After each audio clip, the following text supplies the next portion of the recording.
Series begins with Casey Dutton jolting awake from a nightmare set in a battlefield. In the chaos, he had been trying to reach Monica by phone, calling her name when she didn't answer. The memory lingers as he wakes to find her side of the bed empty. Later, he's out working cattle with Tate when a wolf appears nearby.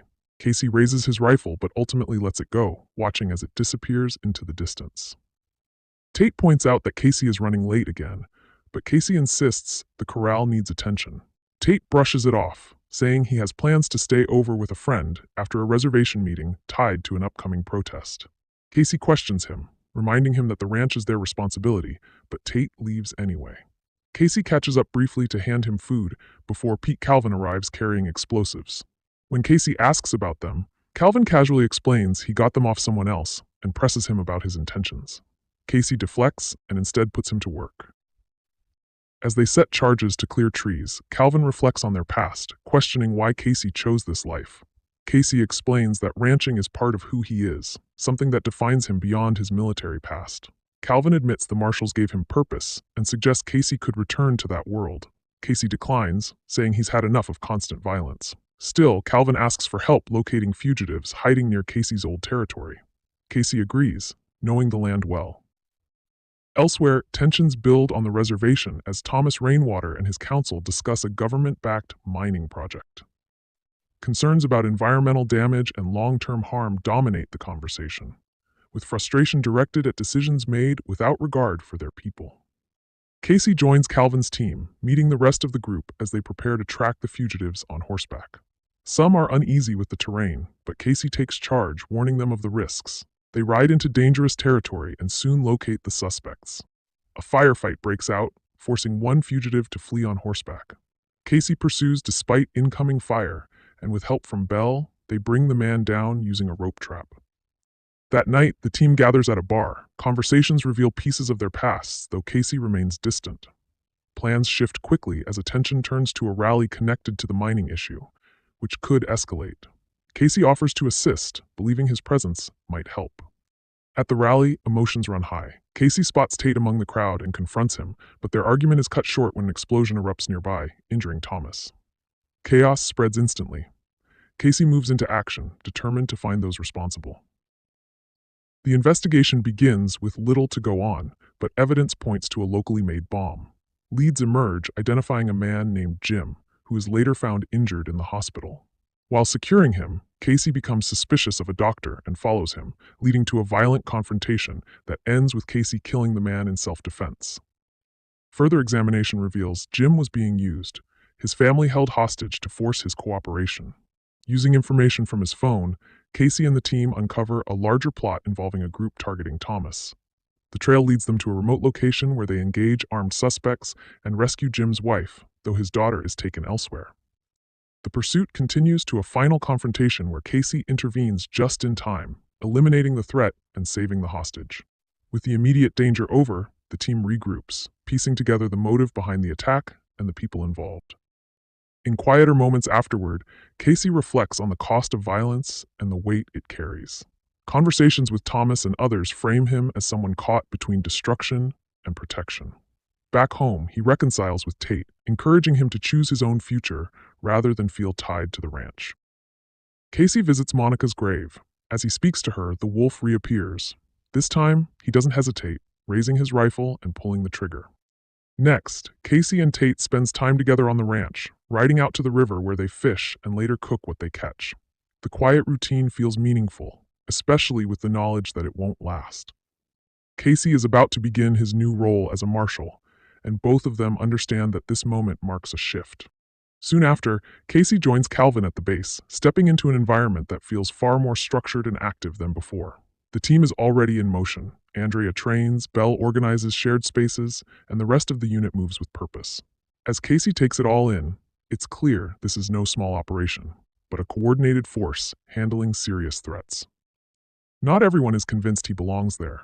Harry Gifford openly questions Casey's presence, believing there's more behind his decision to join. Unresolved events tied to Casey's past, his father's death and his brother's disappearance, cast a shadow, leaving Gifford wary of his motives. Despite that, the team doesn't have time to dwell, as a new lead comes in regarding a fugitive named Raul Garza. They move quickly, tracking Garza to a trailer park and forcing their way in. The arrest goes smoothly, but something feels off. As they secure him, an unknown observer watches from a distance before driving away. Casey notices, filing it away as something that doesn't quite add up. Back at the ranch, Casey briefly steps away to deal with a stray horse before returning to the case. Meanwhile, Andrea digs deeper and uncovers a developing situation involving a fentanyl exchange between two groups.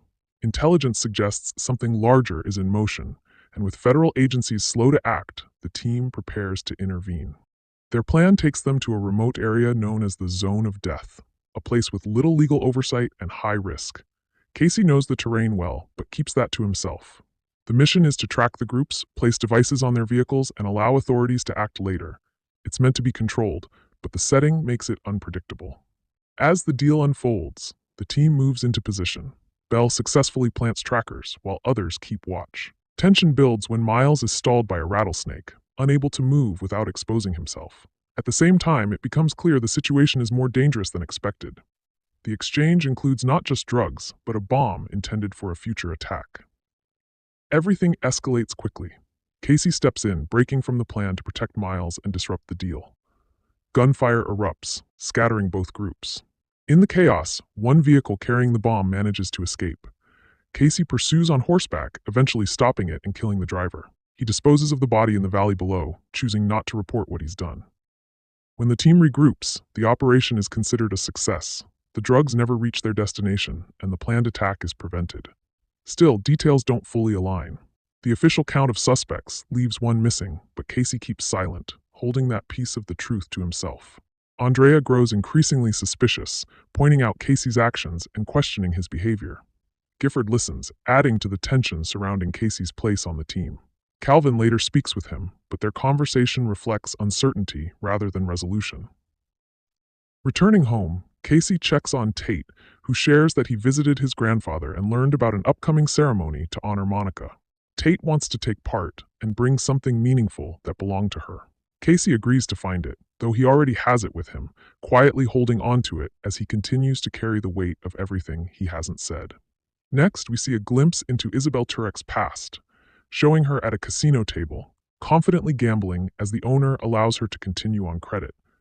The moment reflects a different life before she became part of the Marshals. In the present, the tone shifts sharply when two masked men detonate an explosive on a road before quickly fleeing the scene.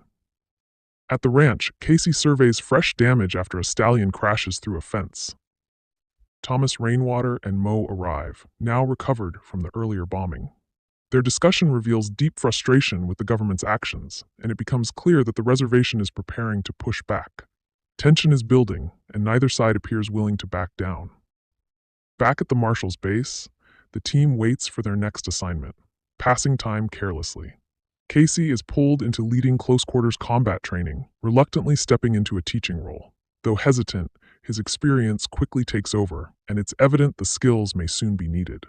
That need arises when Rainwater organizes a blockade to stop construction tied to the controversial mine project. Workers are forced to abandon their equipment after being diverted onto reservation land, a situation made possible by the earlier explosion. The blockade creates a bottleneck, affecting not only construction crews but also ranchers who are unable to move their livestock, putting their livelihoods at risk. The Marshals are deployed to break up the standoff, placing Casey in a difficult position as he faces Rainwater and his people. He recognizes the volatility of the situation, knowing their presence could escalate things further. When they arrive, tensions immediately flare, especially during a heated exchange with Randall Clegg, who invokes Casey's family history to provoke him. The situation spirals into violence. A fight breaks out among the crowd, and in the chaos, gunshots ring out from the nearby woods. Two women are struck by rifle fire, turning the confrontation into something far more dangerous. While Belle and Andrea tend to the wounded, Casey and Pete move into the trees to track down the shooter. They capture Don Moore, a cattleman whose frustration over being unable to move his herd pushed him to the brink. Though he appears responsible, he insists he didn't fire the shots. Andrea interrogates him, but he maintains his innocence, describing himself as a desperate father trying to protect his family. As the investigation continues, it becomes clear the situation is more complex. Evidence suggests there are additional shooters still at large. The danger escalates again when a drive-by shooting targets Casey and Rainwater, confirming that the violence is far from over. Under pressure, Dawn finally reveals the involvement of the Clegg brothers, Carson and Wes. With ties to the mining project, they stand to benefit financially and have been driving the conflict forward. Armed with this information, the Marshals track them down. A confrontation follows, resulting in one brother being captured while the other is shot and falls into a ravine, leaving his fate uncertain. That night, the aftermath weighs heavily on the team. Pete struggles with guilt and stress, while Casey withdraws, carrying the impact of the violence in his own way. Ballistics later confirm that Don was telling the truth. He wasn't responsible for the earlier shootings, and the blame falls fully on the Clegg brothers. Rainwater later meets Casey privately, and despite everything, they find common ground. Both recognize the growing threat tied to the mine and the forces behind it. They agree to remain aligned, knowing the conflict ahead will only intensify. By morning, the tension takes on a personal edge.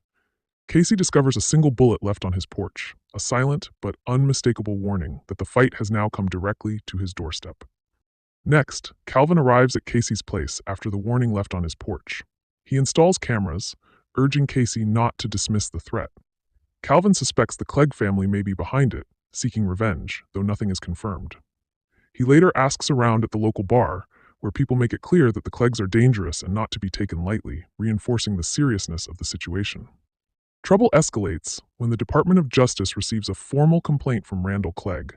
He accuses Casey of violating his son's civil rights during the shooting, placing the entire unit under investigation. With pressure mounting, Andrea is put in temporary charge. Despite her usual clashes with Casey, she surprisingly questions Gifford's certainty about Casey's guilt, sensing that his judgment may be influenced by personal bias rather than evidence.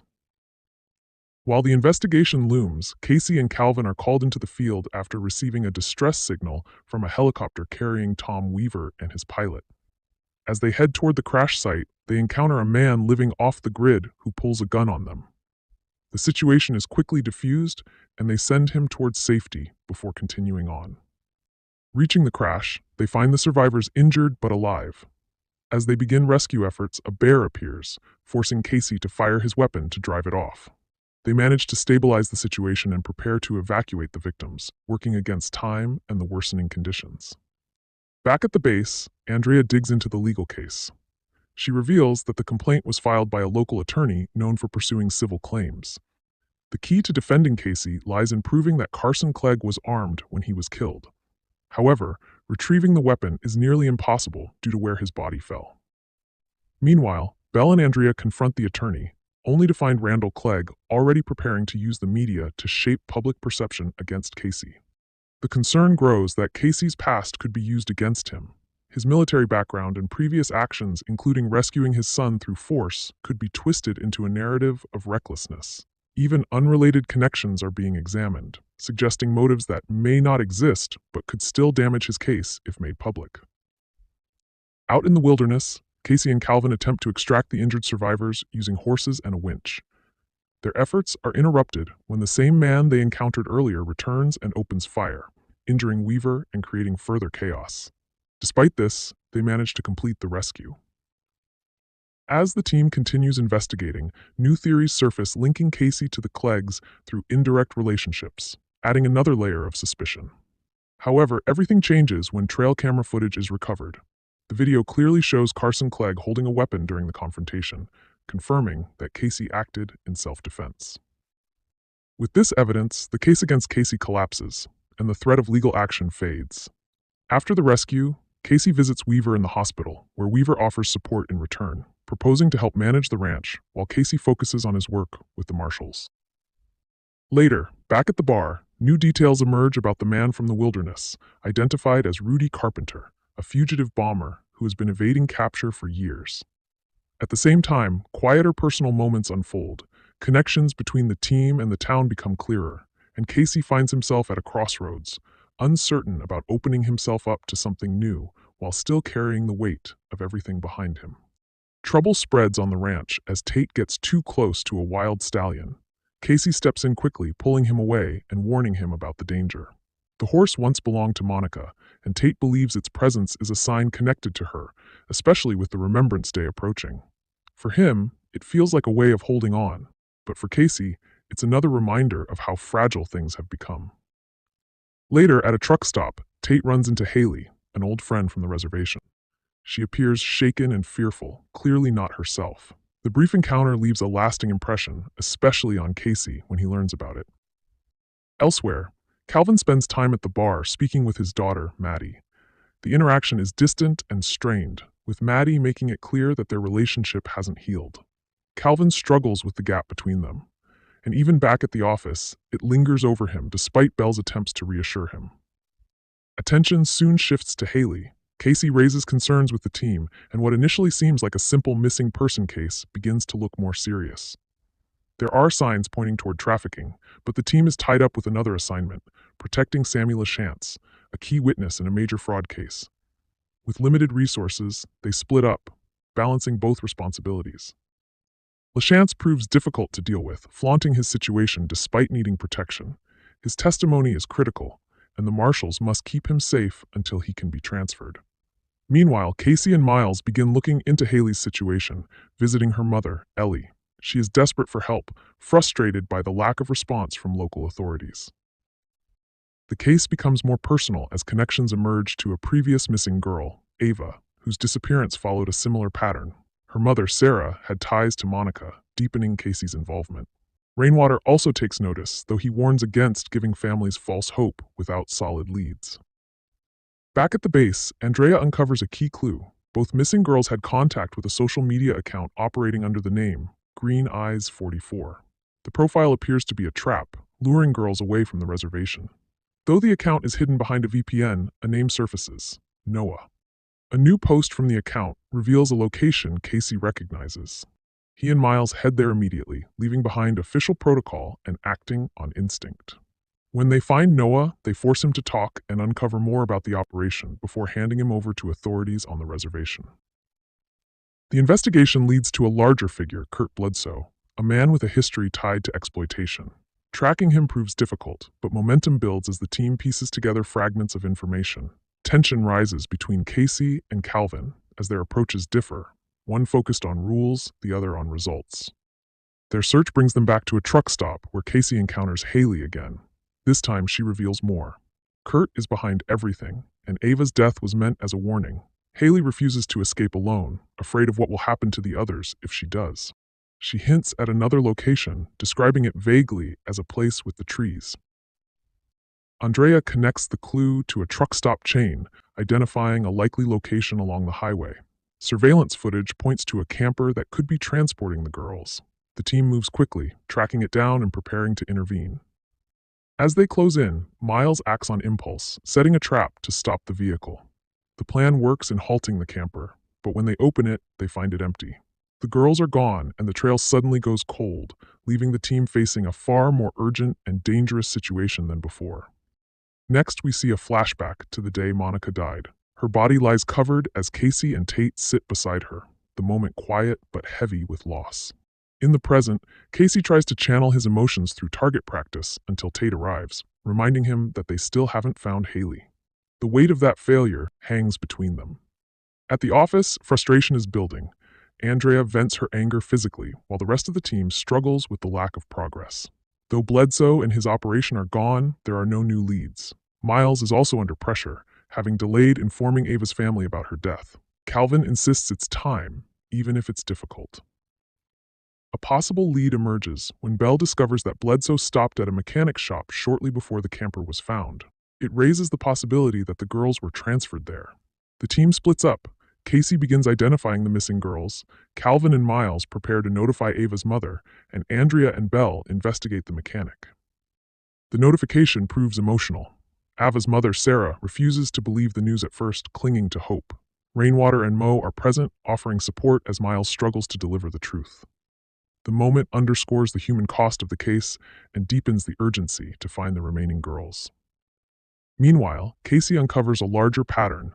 Dozens of girls have gone missing from reservations in recent years, many connected to the same online account used to lure victims.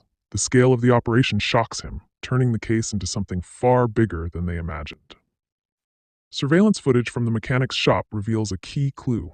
Another vehicle arrived shortly after Bledsoe and left with him, and the driver is identified as a member of the Iron Sentinels motorcycle gang. This connection points the team toward a more dangerous group involved in trafficking. With the mechanic refusing to cooperate, the marshals shift focus to the biker gang. They stake out the gang's bar, watching for activity. When nothing happens, Casey creates a distraction by setting fire to the motorcycles outside, drawing the bikers out and allowing Andrea and Miles to slip inside undetected. Though they don't find the girls, Andrea manages to copy data from a phone before escaping. Back at base, the information reveals that the girls may be headed to a large biker rally where they're being treated as cargo.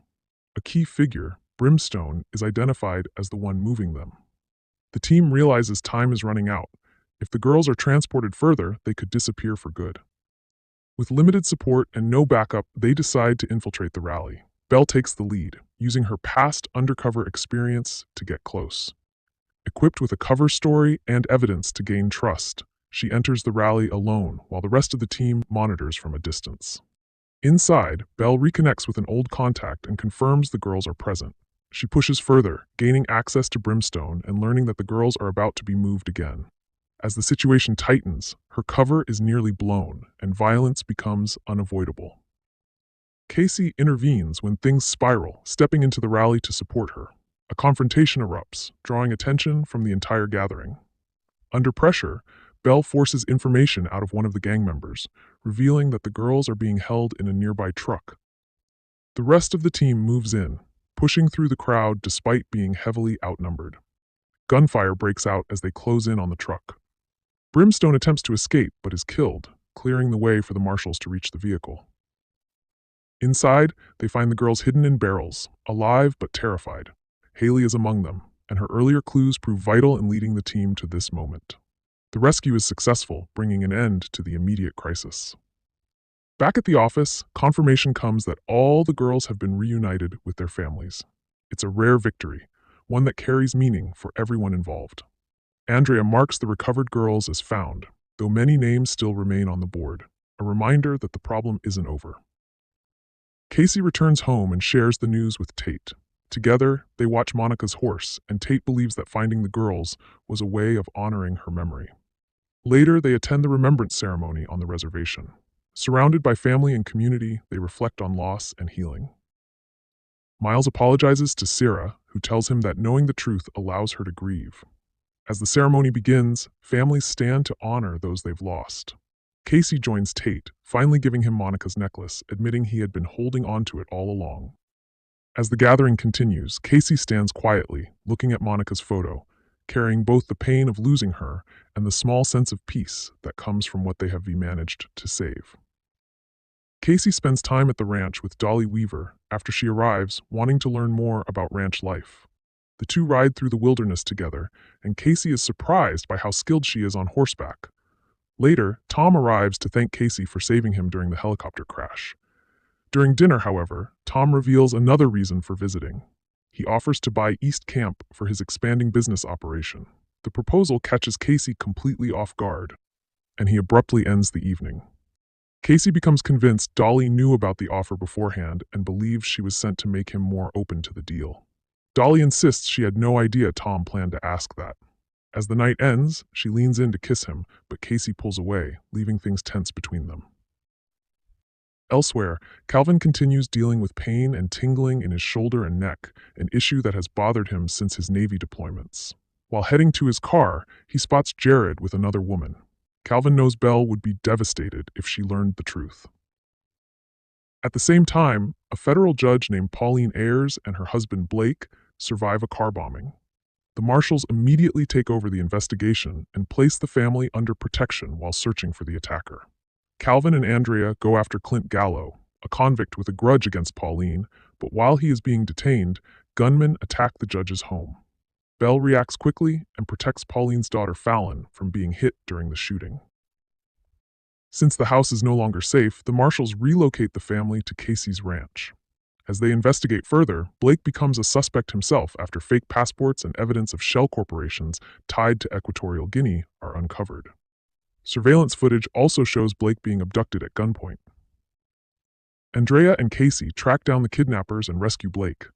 Evidence later reveals Blake had been secretly smuggling weapons through a nonprofit organization. Despite the truth, his wife Linda is relieved simply to have him alive. After the case wraps up, Calvin finally tells Belle about Jared's affair. Belle reveals she already knows and admits their marriage is open. In an emotional moment, Calvin and Belle kiss before awkwardly deciding to stop.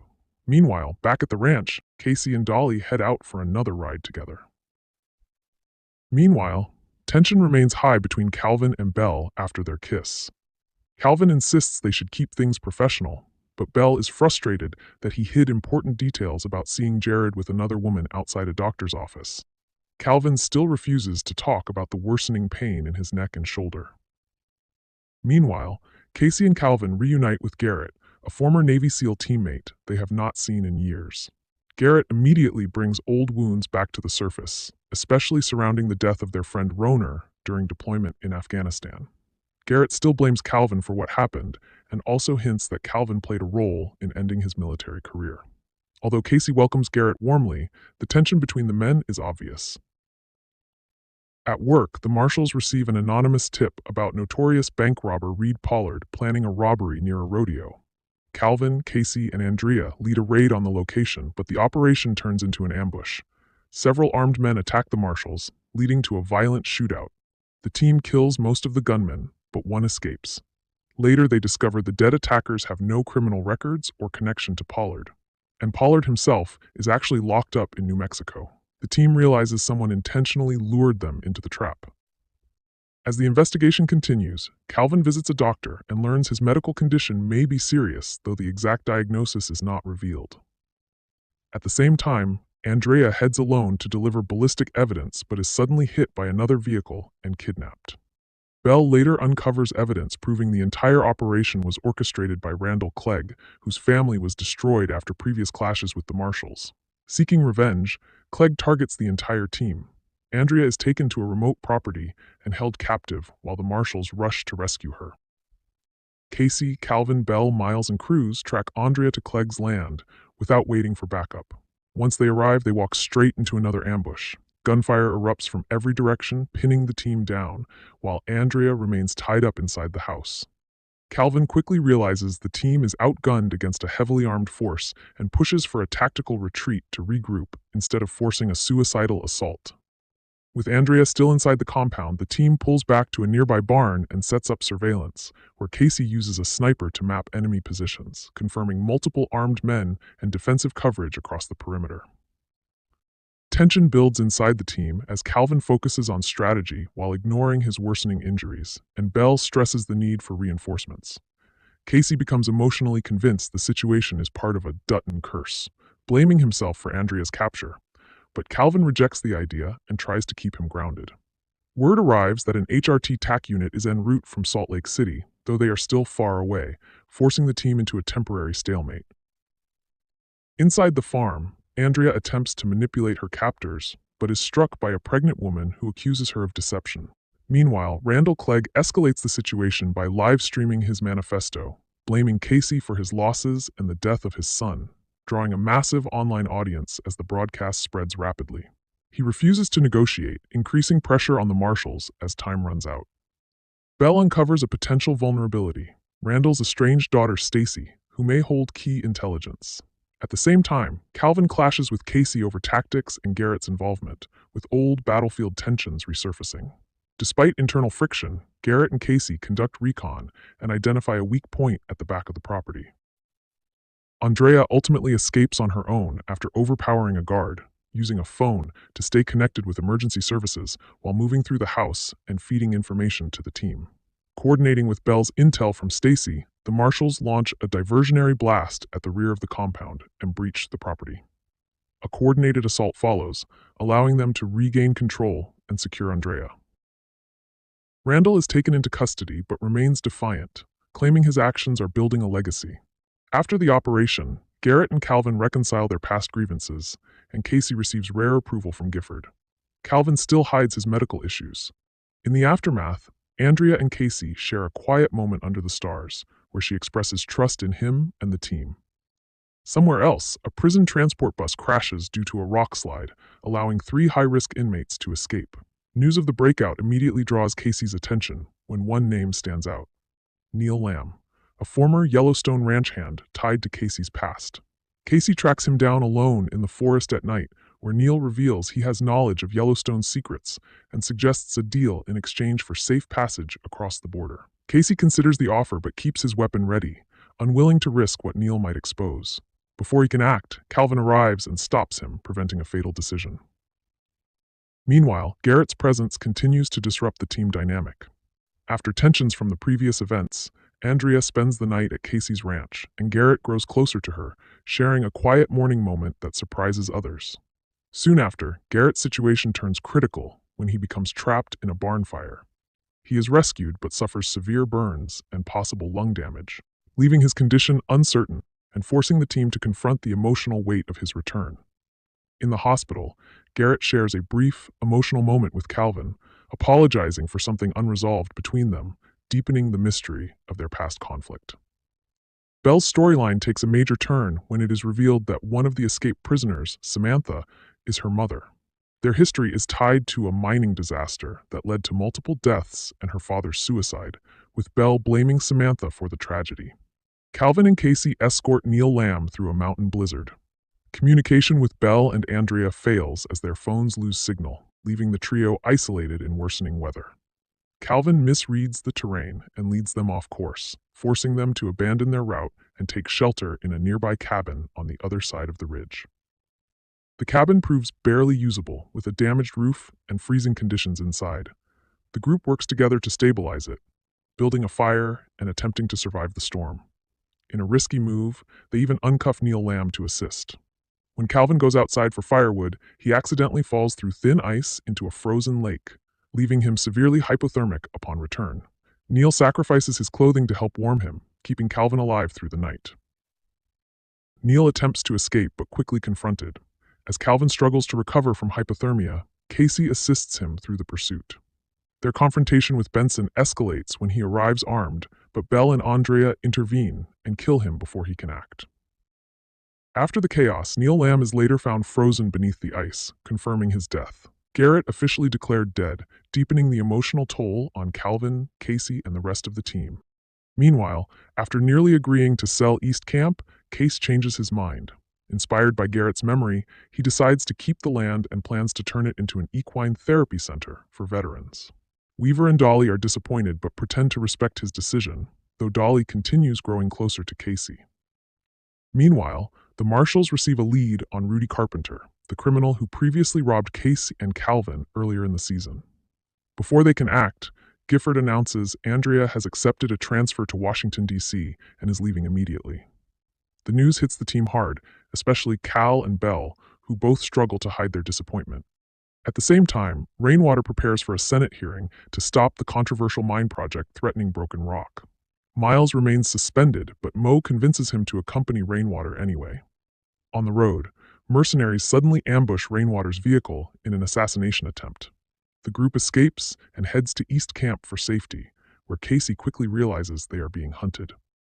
The danger escalates after the guard stationed at the ranch gate is found murdered.